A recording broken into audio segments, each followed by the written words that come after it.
Hi everyone, Matt from the Tauranga Chamber of Commerce. I'm here with Sam from Tabak Business Sales. Sam, can you give us some tips for maybe some common mistakes when people are trying to sell their business on the negotiating table?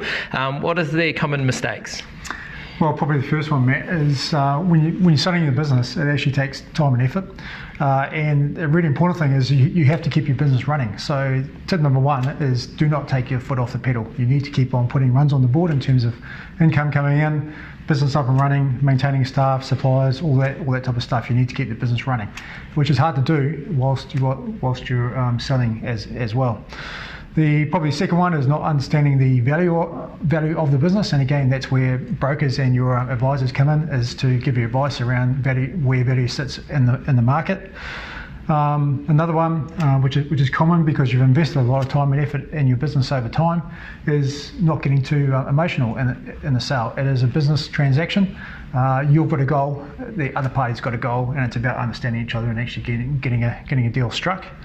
And with that is losing sight of the big picture, is getting caught up in the detail.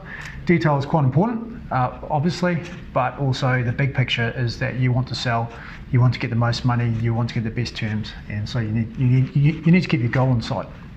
Okay, so what happens if you're stuck at that negotiating table and you're at an impasse? Should you split the difference? What should happen there?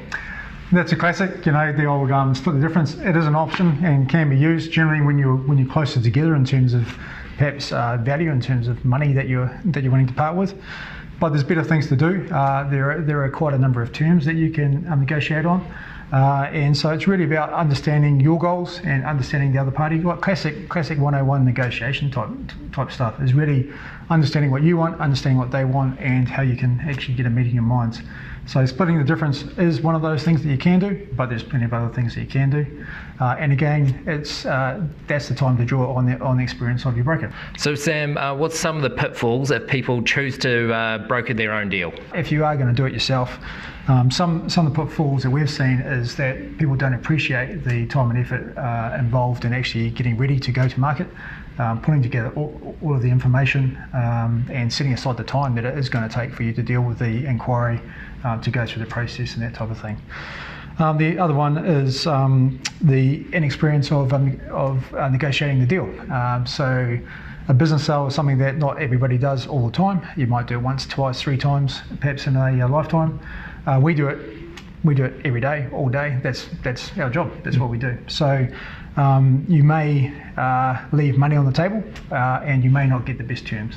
Yeah, that complements your first point around don't keep the foot off the gas, focus on your business, allow experts to come in and do that negotiating, and that'll make sure you maximise the value of your business, right? Yep, because at the end of the day, you want to sell for some reason, you want to get the best outcome, and we can help you do that. Great, thank you very much, Sam.